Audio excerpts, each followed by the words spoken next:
Okay, I know this is going to be posted a little late, but wanted to get out my picks. Kind of been a little busy this week, so haven't been able to get around to making many videos. At least not as many as I wanted to. But we're going to start off with the A&M-Missouri game, where at least the last time I checked, Texas A&M was favored over Missouri. Um, I have Uh, Missouri as a 1.5 point road favorite over A&M. So basically flipped. And while the Vegas line and my lines may not always match up, but the Vegas line is also impacted by the betting public. The money that comes in on the initial line is what moves the line and sets it. So it's not completely numerically driven like mine is. So there's going to typically be some discrepancies there. Uh, so A&M really bad throwing the ball. They're Missouri's got a pretty good pass defense. Um, A&M pretty good running the ball, but Missouri is really good, elite at stopping the run. But Missouri has not been great on offense this year, and while Texas A&M doesn't have great defensive numbers, I am still going to take them to win. I think this is just a pure spread play. I think a lot of people are just going to hammer Missouri and just you know just see like the ranking where Missouri's ranked and getting points, and people are just going to take Missouri, and it does kind of feel like a trap. So I will say Texas A&M wins and covers.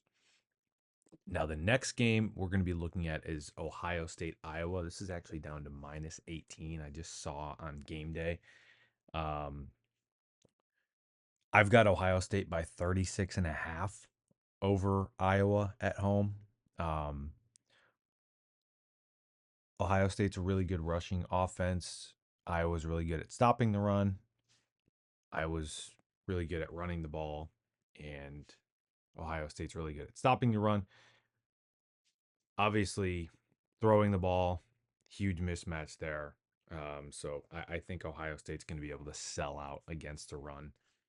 But the real area where I think Iowa's in trouble in this game is in their pass defense. I think Ohio State will be able to throw on them. Iowa's pass defense is not quite as stout as it has been in recent years. And really their overall defense is not quite as stout as it's been in recent years. But really, I just think that Iowa ball doesn't really work against Ohio State.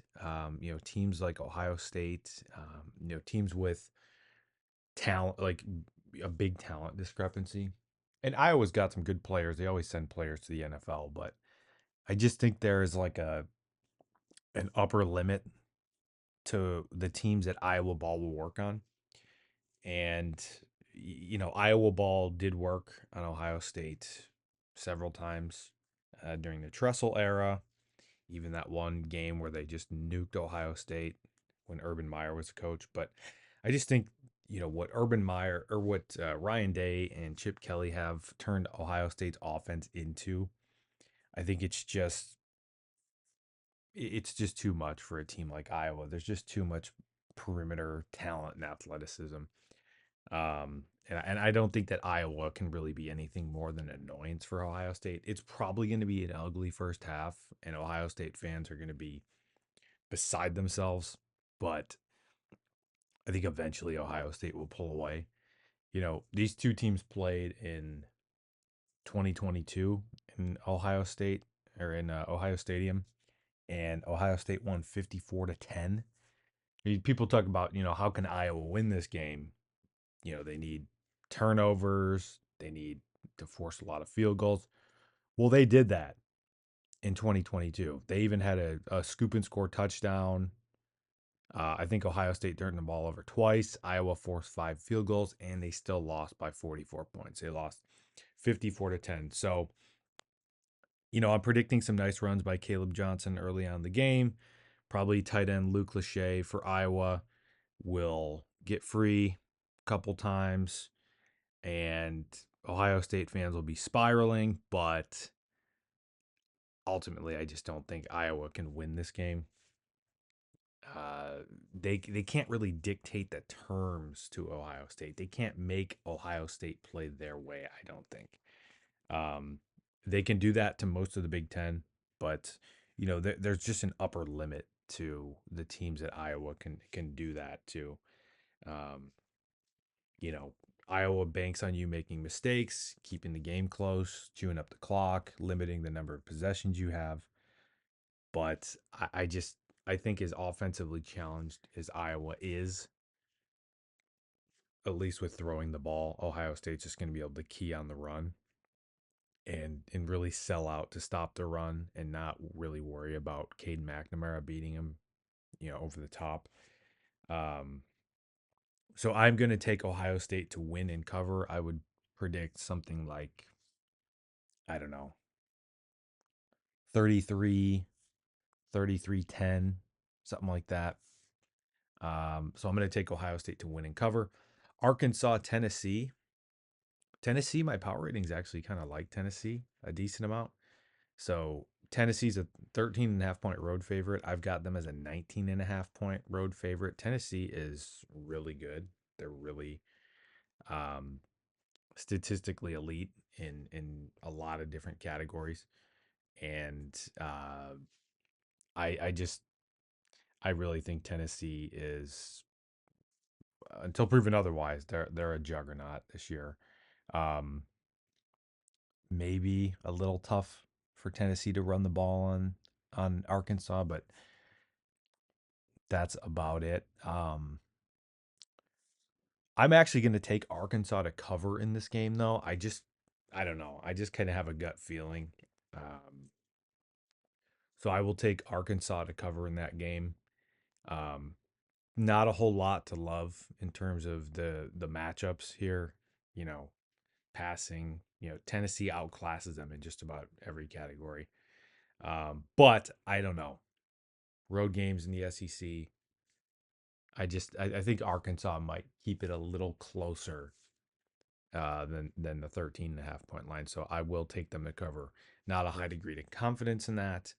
Obviously, my power ratings like Tennessee to cover that spread, but I'm going to take Tennessee, or I'm going to take Arkansas and the points there.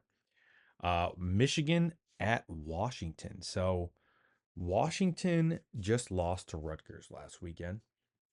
I think it was 21-18.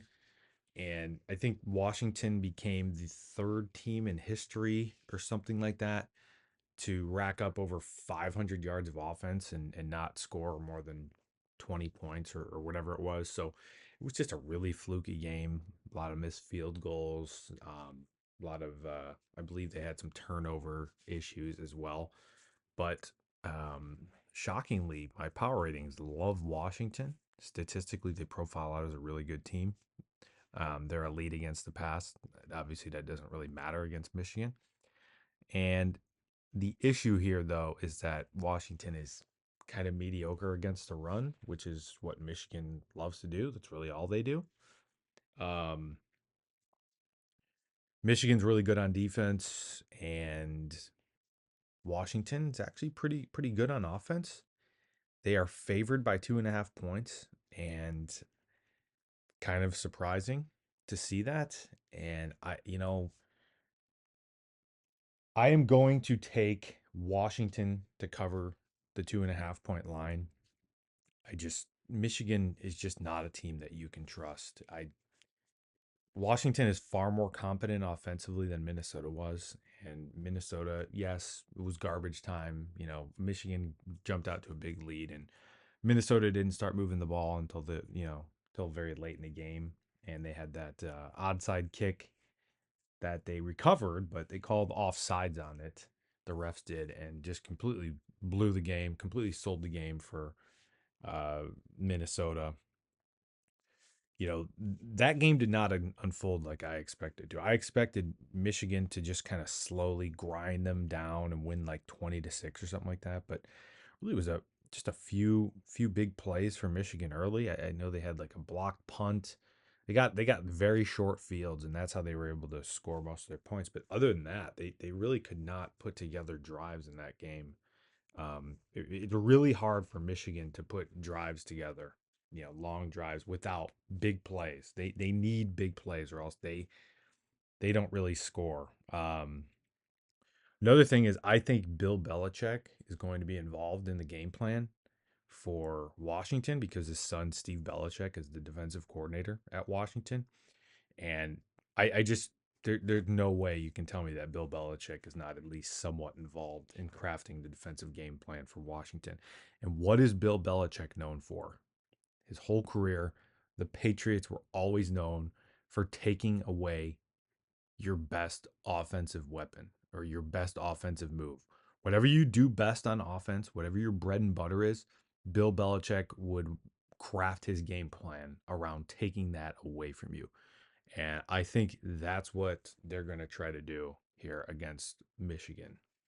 That's what Washington's defense is going to do. They're going to hopefully sell out to stop the run because for some reason Minnesota was not late in that game. They were not selling out to stop the run. I mean, if teams are not running a bear front against Michigan, I don't know what they're doing. I mean, you're just you're you're playing yourself if you don't run a bear front against Michigan. I mean, that's the way USC had a bunch of success against them. Um, and I just think Bill Belichick and Steve Belichick are going to have a nice game plan here on defense, and I'm going to take Washington to get the win here and cover the 2.5 point spread. And my next game, the last game here, is Cal Miami. So Cal is good on defense, pretty horrible on offense. Miami profiles out as a very elite team. Um, they are favored by 10 on the road, although Miami did have some issues with Virginia Tech at home, and Virginia Tech probably should have won that game last week on Friday. But it just the thing that Miami is susceptible to is the run. So one area where they're not very good is stopping the run. But I mean, you can see Cal ranks 91st in yards per carry, and that's so the one weakness that Miami has. I don't think that Cal will be able to exploit. Um, so I'm going to take Miami to cover the 10. Um, and get the win. I have them actually as a 33-point road favorite, so I'm gonna go with the power ratings here and take Miami to cover the 10 there. I think it may be close at first because Cal has a pretty solid defense, but I think second half Miami is going to pull away. So those are the picks. Didn't really want to take too much time here because I want to get this video published before 11 in the morning when these games start. Um, quickly, I'm going to go to my power ratings here. Okay, so just wanted to go over my power ratings for this week. Alabama, their big win against Georgia comes in at number 1, Tennessee 2, Texas 3, Miami 4, Ole Miss stays in the top 5 even after dropping that game at Kentucky. Who I think actually might be legit. I think maybe this after 2 games again, the Georgia game, the Ole Miss game. I think I think Kentucky might be legit. I think maybe the South Carolina game was a fluke. I mean, the evidence is kind of outweighing it now. The evidence that Kentucky's decent is kind of outweighing that right now.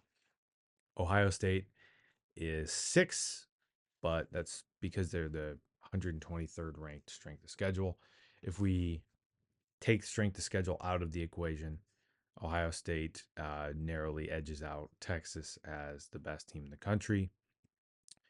and Alabama goes down to 7. But strength of schedule is part of the equation here. So Penn State coming in at 6th, and Louisville, Indiana. Been telling you about Indiana. 5-0, first time they're 5-0 since 1967. Indiana's for real this year. Georgia all the way down to 11. They don't really do anything at an elite level other than explosive plays, X plays. Auburn, despite being 2-3, I have them as the 12th best team in the country. I don't know. They're statistically a pretty impressive team, but they just can't win football games. Got Missouri at 13. Then there's Washington again. The stats really love Washington. You can see, they're a top 10 team in net yards per play. That's a big indicator there. Whereas Michigan is 74th in net yards per play. Now Michigan's also played a lot tougher schedule. Where Washington doesn't rank very highly is points per play. You know, they you saw it against Rutgers. They did not do a good job of converting their opportunities into points. And that's what points per play is. It's how efficient are you at scoring the ball?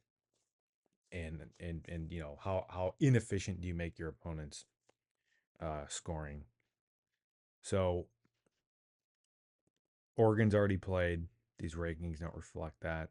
They were pretty dominant against Michigan State. Although I didn't really catch much of that game. I'm just gonna scroll down a little bit here and show you some of the rest of the rankings. We'll go over the biggest risers and fallers. So Tulane went from 60 to 30. LSU went from 39 to 15. UConn actually pretty decent this year. And K-State went from 55 to 33. They're huge win over Oklahoma State. James Madison up to 55. Marshall up to 79. Moved up 20 spots. UNLV, who from 56 to 42. They are in pole position to be the group of 5 representative in the playoff this year. Colorado, pretty impressive win against UCF. I was not expecting that. Maybe Colorado is a little better than we thought, and I'm going to begrudgingly have to give them some credit here, as much as I can't stand them.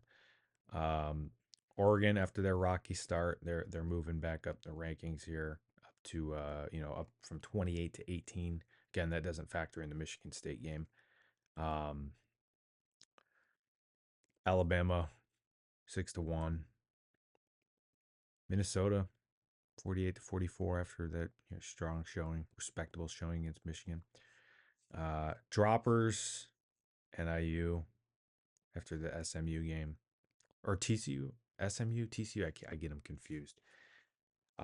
Fresno State got absolutely waxed by UNLV, so they fall. Kansas, they were 40 despite being 1-4. Michigan State, after the Ohio State game, they fell by 19 points or 19 spots here. Wisconsin, tough year, man. Tough year. Rutgers, despite winning, fell by 11 spots because they gave up over 500 yards of offense there. And basically just lucked out that Washington could not convert opportunities into points. So these are the power ratings here. I'm going to cut it off there and get this video uploaded, hopefully before the games kick off in about 20 minutes. If you enjoyed the video, leave a like, consider subscribing, comment your picks if you agree, disagree. Let me know what you think. Let me know what you're on today. And see you in the next one.